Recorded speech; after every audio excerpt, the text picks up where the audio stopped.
What even is my PFP? Well, since you guys asked, buckle up because it's a really weird story of a little lemur dog named... Alright, story time, here we go.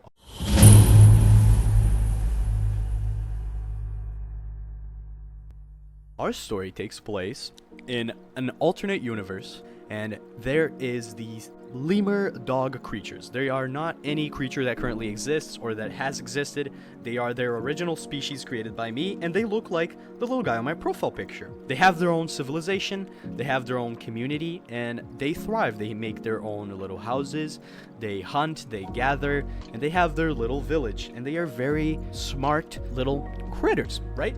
Among one of them, we have Gilbert. He's the guy on my profile picture, and he is the main character of this story. Gilbert is a pretty interesting character because throughout his whole life, he has struggled mentally with what people think of him. So he is a character that represents mental health issues for people who have gone through depression and those kinds of things. But at this point in time, from where we are presented in the story as it begins, Gilbert's life is finally looking up. He has his pet, which is a snail, because these lemur dogs are really small. He's got a job. He's a hunter-harvester for the village. He's got a girlfriend, which is a pink lemur dog that really loves him. Everything is going pretty well, and for the first time in his entire life, Gilbert is starting to feel like maybe life is worth it after all. But Gilbert still hasn't found the true meaning of why he is on that planet and what he's meant to do. He's just existing right now. He's enjoying himself a little bit. He still struggles a lot. He's got his girlfriend there to comfort him. He's got his pet snail, which he loves, and life is looking up. One day, Gilbert and his girlfriend go out to have a lovely date on the beach side. There's basically this big cliff that overlooks a massive ocean, and they're just sitting on top of the cliff on the little edge, watching the sunset together. Very, very romantic. They're having their moment. They're talking to each other. They're laughing. They have great chemistry together, Gilbert and his little lemur dog girlfriend. But out of nowhere, massive, incredibly loud noise can be heard. And they don't know what that is yet. Following that massive noise, the sky turns black, and you can see in the very, very, very, very far distance a mushroom cloud arising. It was basically a nuclear attack that happened very, very far away. This is an alternate universe, and the lemurs aren't the only sentient species on that planet. And some species were way more advanced than them, but they were a more primitive species that had never left their island. So they hadn't sailed away and discovered this other species, and the other species had also never encountered the lemurs. So this, for them, happened absolutely out of nowhere. One day, it's all normal, and the other day, a nuclear blast goes off in the distance, which happens to hit the island.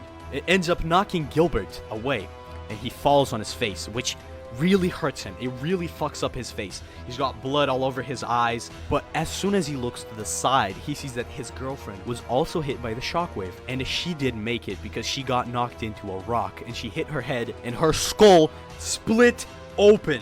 You see, the kind of style that I was trying to make for this little story was to have a really cartoonish little art style, but to aboard really heavy themes like depression, death, that kind of thing. And after the shockwave, you know what comes.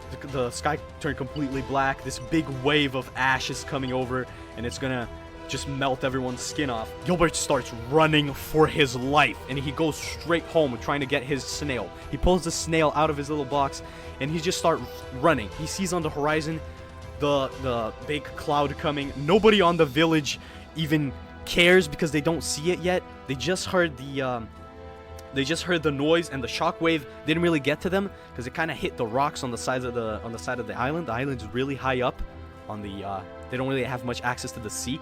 So they were really close to the water's edge. They got hit by the shockwave, but everyone else in the village didn't. So they don't even notice what's coming.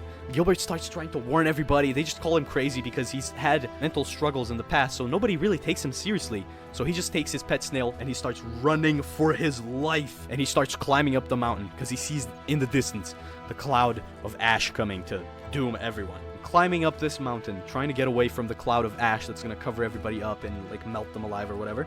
The mountain goes up really high, and that makes him think that he has a chance of actually surviving, when in reality, it's just going to cover up the entire planet. So he starts sprinting up this mountain, and he looks down for a moment, and the cloud of ash just covered the entire village. Everyone down there is dead. He starts crying. He starts losing his mind. Everything he thought was important to him was just lost in a matter of minutes. So he's up at the top of this mountain, and the cloud's getting to him, and with one false step, he knocks over a rock, and he falls inside the mountain, because he was reaching the top, and he falls down this big tunnel that goes down the mountain into a really big cave, and he basically falls and dies. Gilbert dies.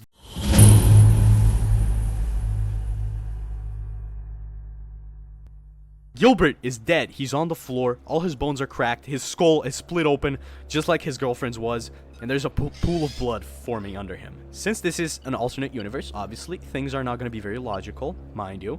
This is fiction. It's not supposed to make sense. I don't explain it. These are all metaphors, right? You gotta read into it. So keep that in mind for what I'm about to say. The pool of blood starts making a little trail and going down the cave, and it eventually reaches a little spore. And I don't mean spore as in the game I'm playing. I mean like a fungus, like a mushroom. The mushroom was wilted, was dying, but as soon as Gilbert's blood makes a little pool around that mushroom, the mushroom immediately rises. And that mushroom starts giving life to other mushrooms.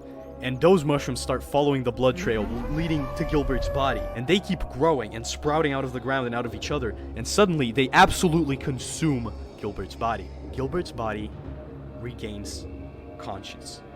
And he wakes up. He is now sort of like possessed by these mushrooms. Bear with me. His appearance completely changed. Gilbert is alive, but he's not alive in the way he wants to be. He's not a zombie. His skin heals. He's very strong. He feels the best he's ever felt physically in his entire life, because the mushroom is giving him strength. But what you don't know is, what he is about to find out is that the mushroom, it feeds off of negative energy to give itself strength. It's not supposed to make sense in a biological sense. So his appearance changes. He goes from a cute little lemur dog creature to a more slender, way more lemur than dog creature with like a mushroom hat on his head. He's got spores growing all over his body. He's gray now. He doesn't have much color.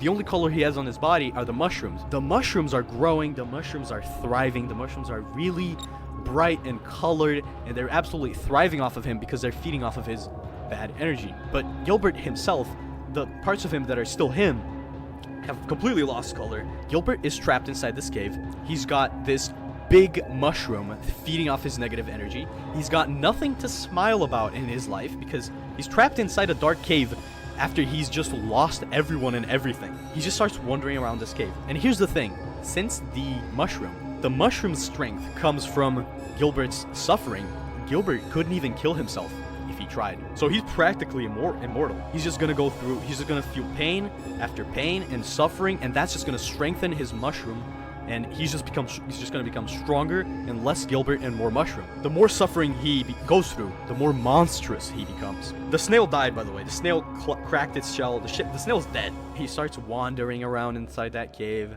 It's a really big cave. It's got like waterfalls, waterways, but he's not alone in there, as he comes to find out, because following this river inside the cave, right?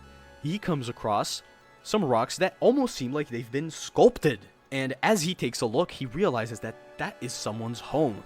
And he starts peeping around, and he finds a door. He opens it, and he goes inside, and inside of there, he finds another animal. Finally, is no longer by himself. Immediately gets really excited, and as he does, he feels that happiness. And what that happiness does for him is put him in deep physical pain, because if he's not going through mental pain, the mushroom isn't strong, and if the mushroom dies from him being really happy, that means his body dies. So as soon as he gets really happy that someone might be there, he might be not be alone, he gets a really bad chest pain, like someone just stabbed him. Gilbert gets up from the floor, and he's looking around this house, no longer happy, because if he does get happy, he goes under great pain. So he's not capable of feeling happiness, as he's come to find out. He's checking the rooms of the house. The frog is sleeping, absolutely motionless. But as he inspects the frog further, tries to look inside of the frog's bag, because there's a bag like lying next to the bed. And as soon as he does, the frog springs up out of bed and reprimands Gilbert for looking in his bag. And they start talking, and the frog is really surprised that there's another creature in there. Gilbert starts talking to this frog, and he finds out that that cave has magical properties that nobody really understands. For that reason, the frog is immortal, just as Gilbert is. Not because he's got the fungus virus on him, or like he's possessed by the mushrooms. No, he just happens to be an immortal frog. He's kind of like a philosopher, and he goes into this deep conversation with Gilbert. They all talk about how even though they are suffering and they can't do anything about it, they're literally stuck on that place until the universe ends or the planet explodes or something, because they all are immortal. Even though they are suffering, there are still things to live for. You know, find a meaning in all of that, because if they're gonna be there forever, they might as well try to enjoy it a little bit. Gilbert knows where the frog is coming from, because he has been told these things so many times in his entire life, and they never really changed anything. You can't just tell someone to find meaning and then they immediately will. Gilbert explains to the frog about his fungus, and the frog immediately knows he fucked up. Like, you can see the look on his face. Why would the frog know anything about it? I mean, it's immortal, it's very wise. He definitely knows something that he's not letting on. You know what I mean? Gilbert asks, well, do you know why I'm like this? Do you know what happened to me? What's going on with me? And the frog tells Gilbert that no, he doesn't, but he does. He absolutely does know. Because Gilbert, this will be revealed later, Gilbert was born through an experiment that was being conducted by this immortal frog. You see, the frog was from the surface, and like Gilbert, he found a way inside the cave, almost like a similar fate to Gilbert. But it wasn't because of a mushroom or anything. He ended up falling straight into the core of that cave and came into contact with some really powerful energy that made him immortal. And since he was immortal and he couldn't ever leave the cave, he just started messing with shit. He just started experimenting with that core energy that was in there. That's what's in his bag, by the way. That's like, he had like the energy on a little like vessel. He started experimenting on that, and he ended up creating that mushroom virus when one of the fungal spores from inside the cave came into contact with that energy, right? Gilbert should be dead like all the rest of his kind, which are long extinct by now, by the way. But he's not, because he got infected by that same virus that the frog created. As soon as he finds out about this, because, you know, he immediately could tell that the frog was guilty of something, so they have an altercation, they start yelling at each other, and that gets the frog to open up. And he tells him that. Gilbert gets really upset that he's going through all this pain because of something that the frog did. But he has to understand that it wasn't done on purpose, and he can't really blame him. Dude's been stuck inside that cave for all of eternity. Like, he's bound to at least experiment on that thing, so maybe he can find a cure for himself or whatever. Either way, Gilbert gets really, really angry. And you know what gives the mushroom even more strength than sadness and suffering? Anger. Gilbert gets absolutely filled with anger, and he starts mutating. The mushroom starts feeding off of this anger, and he starts changing drastically, physically. Drastically. His ears become a lot longer, his body gets a lot more muscular, his snout elongates, and gets full of like grim, gnarly teeth. His eyes turn white, but he doesn't kill the frog. He does not kill the frog yet, because he realizes that he's turning into a monster. And so he's really ashamed of that. He ends up really injuring the frog, but because the frog's immortal, he's gonna heal anyway. Gilbert mutates, and he, as soon as he notices, he's horrified by what he's turning into. He runs away after brutally injuring the frog, but he snatches the frog's bags, because that had the essence from what was inside the cave. So he steals it, because he wants to find a way to kill himself, to put an end to all that, because he's turning into an absolute monster. So Gilbert runs away with that thing, with the sort of life essence, the life essence in that little, in the bag.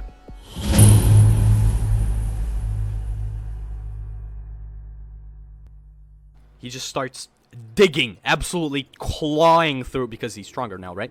He starts absolutely clawing his way through the walls of the cave, and he starts digging tunnels, and he starts going up, and he wants to get to the surface, because maybe from the nuclear blast, the surface will be so inhospitable that it might kill him, because that's what he's searching, right? He's searching an end to his pain, and he thinks that this end can only occur through death, right? Gilbert starts desperately trying to reach the surface, and eventually he does. And things have changed around the island. Things have changed so much around the island. For one thing, the slate was wiped clean, and there's only really minor, like, grayish, really yellow vegetation, almost dead. It's a very lifeless, ugly place. The sky's gray, the clouds are black. It's a post-apocalyptic place. There's nothing there. His village is no longer there. You cannot see any remains of it. Nothing, absolutely nothing. Nothing remains. But one thing does. When he makes his way to the beach where he was at the start of the story, and he sits on that edge where he was at the very start of the story when the nuclear blast hit, and he looks to his side, and he can still see that same big rock formation that his girlfriend Lemur was blown into by the shockwave, and her skull came, and he closes his eyes, and he can still see the image of her, the image of his girlfriend, laying there with her skull cracked open, like it was yesterday, like it was seconds ago, is still inside his mind. Why? Because the mushroom searches for those memories so that he can suffer as much as possible, so the mushroom gets stronger. How is there still death after millions of years? Maybe things haven't had time to evolve yet. Maybe evolution doesn't exist in this universe. Who knows? He just starts raging again. He's gone mad. He picks up that bag and he throws it against the rock. And he ends up breaking that vial that contains the life essence that he stole from the frog. But he threw it against the rock that his girlfriend died on. And so, a literal little rock with legs crawls out of the ground with a rock with legs and a little face crawls out of the ground, and it's the most innocent little thing. It's the most innocent little. It's just a little guy. It's just a little guy. His name's Roger, and for the first time ever, Gilbert has a friend. He has a friend. Roger the Rock, exactly. So he has something to care for. Finally, Gilbert and Roger start exploring what's left of the island. It's a really grim setting, assuming that this becomes a story one day. It's a really grim setting with really cartoonish characters that are just having a blast. They're enjoying themselves, being friends, looking for things to do, going around, trying to find food, even though neither of them really need it. And everything's well, but you guys know, Gilbert cannot be happy for way too long. He ignores the immense physical pain he feels because for once his mind is at peace, but he can't ignore it forever because he starts getting physically weaker. And this becomes almost like it almost becomes like a cancer for Gilbert. He starts losing color, he starts getting weaker, he starts getting smaller and smaller and smaller to the point where Roger is getting really worried. They sit down and they talk, and he explains to Roger his situation, and obviously they're buddies. Roger supports him, but here's the thing. If Gilbert dies because he's been happy with Roger, Roger's just gonna be alone for the rest of time, and that's not really a fate Gilbert wants to give his friend. But the only way for Gilbert to still alive is to not have Roger, because with Roger he's genuinely happy. So they can't both coexist, and they start trying to think of ways. But at the end of the day, they both know deep down that their friendship won't last long, because either Gilbert's gonna die or they're gonna have to split apart so they both continue living. He can't bring himself to kill Roger either, because that would bring him so much pain that he himself wouldn't die. Even though the world's really horrible and it's all apocalyptic, Roger never saw the world as it was green and beautiful. So for him, that's the only world he knows, and he's absolutely content living that life in that apocalyptic land.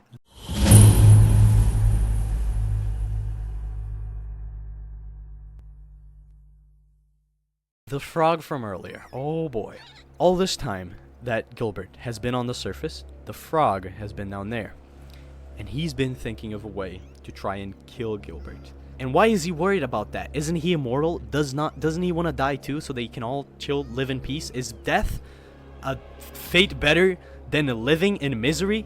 That's the main thing about the story. Would you rather stay alive and go through a lot of suffering, or would you rather be at peace, dead? And at the end of the day, obviously, it's the first option, because it's much better to be alive and suffer than to just be dead, because even in suffering, there is beauty. So the frog has been looking for a way to kill Gilbert, because what he had not told Gilbert yet, because he knew how powerful Gilbert could be as soon as he recognizes the spores on him, was that there was actually a hidden society inside the caves. People survived, and they were still in there. Cave people, right? And they all knew the frog. There was a big community. They were thriving in there. Life was difficult, but they were still alive. And the frog didn't want Gilbert to know this. And so he was never told about these people. But they have been coming up with a plan to kill Gilbert. And their plan is to dig a really, really, really, really deep hole to the bottom of this sort of world and throw Gilbert into this big lava pool that's gonna burn the spores off of him and finally put an end to him. So basically, they make up this plan to kill Gilbert, and they start going after him. They find his tunnels, they dig up the big hole, they set up a trap, they find the tunnel, and they get to the surface. And once they get to the surface, Gilbert is building a little hut for him and his friend Roger. And Roger was just hanging around being chill, and they find Roger first, and they start talking to him. They start telling Roger to lure Gilbert into the trap, and they warn Roger of how dangerous he is, but Roger doesn't believe them. He doesn't care. They are really, really good friends. Why would he ever do that to his friend? So they do the unthinkable, and they kidnap Roger. They take him. What's he gonna do? He's literally just a rock with legs and a little face. They kidnap Roger, and they run away from him, and Roger's screaming at the top of his rock lungs, and Gilbert hears it. He immediately knows, oh my god, shit's going down. So he gets up, he starts running after them, and also, obviously, since he's feeling very negative emotions right now because of his friend being kidnapped, the mushroom's evolving. He's going even more Super Saiyan than he was before. He's turning into a massive lemur creature. So he starts sprinting after them, and he's so fast, he starts tearing down everything, tearing down the walls of the cave. Gets too big for his own tunnel that he had made, so he starts clawing after the people. They put Roger on the other side of the trap, and Gilbert is coming after them. And so Gilbert almost falls for the trap. He almost falls for it. But because he's so big and because he's so strong now, because of the mushroom, he manages to climb out of it. He actually falls in the lava, burns himself, gets really injured, gets really ugly. His skin's melting off. But at this point, he's just consumed by rage and anger. And he starts killing everybody, and it's really gory. People are being smashed into walls. People are being... there's rocks falling everywhere. He's throwing stalagmites and stalactites at people like spears and piercing their bodies open. And he's tearing people apart with his hands. He misses one rock. He misses. He was aiming for someone. The person dodges, and he ends up hitting Roger. Roger dies by Gilbert's own hands. So he ends up killing his only friend, Roger. And as soon as he does that, you would think that now, nothing's gonna hold him back. He has nothing to live for. He's just gonna become like a kaiju and kill everybody. But the thing is, he notices. And as his body starts to evolve more and more and more and gets stronger and stronger and stronger because of the pain he's feeling, the mushroom tries to control his brain, but he still manages to hold on because that was his friend and he cared about him so much. And it's kind of like a Spider-Man trying to fight the symbiote kind of scene where he takes control of his ever-evolving body and he decides, I will put an end to this. That was the only thing I cared about. I cannot keep killing all these innocent people. He looks at his hands, they're all bloody. He looks at the absolute massacre he made around him, his dead rock friend, and he says, I am putting a stop to this. He fights his own mushroom off his body. He starts ripping the mushrooms off of him as he makes his way, trying not to lose control of his own body and his brain. He starts crawling towards the big lava pit, and he throws himself in there. You can see his body, and he doesn't die immediately too. No, it's a really painful death. And for a moment, you might think that he's gonna survive, because he falls in, he feels so much pain, his skin starts to melt. He already feels so much physical pain and so much mental pain. He starts evolving faster than lava can burn his body off, but eventually he sinks deep enough into the lava that everything just burns off and he dies. So he dies for the second time, but he's dead. He's dead for good. He's not coming back ever. He's dead. But that's not the end of the story, because there's a little montage at the very end that shows the people that survived are also going through immense pain. They, like Gilbert in the start, went through a horrific event that took things from them which they really loved and felt they could not live without. But unlike Gilbert, they did not let that stop them. They did not think that was a reason for them to give up. No, they used that as motivation to get back up, keep fighting, and they rebuilt the underground village. They found a way to get to the surface again from the tunnel that Gilbert had dug. They got to the surface, they started recolonizing everything, and in a couple hundred years, everything was almost back to normal. Sure, these weren't the same people from before, but life found a way because they never gave up. And that's the whole thing about the story, is that there's never enough of a reason for you to give up. And that's how it ends. Right, everybody, this is the current point in time, Chip the Dinosaur guy. What I just said made no sense. Anyway, um, I told that story before I even had 10,000 followers. Now we're currently sitting at just shy of 27,000. And I just have to say, I absolutely love the reception of just everything that I make. And I'd like to take this moment to just thank all of you for everything. This has been an incredible journey so far. And I really just love all of you. You guys can see all this amazing fan art going across the screen right now. I just genuinely didn't think people to actually be interested in this story or in the things I do in sport, and the fact that people seem to enjoy it as much as they do really just makes me so incredibly happy. So thank you from the bottom of my heart. Thank all of you for, you know, making a guy like me feel so special. I love you all. Chip the Dinosaur guy out.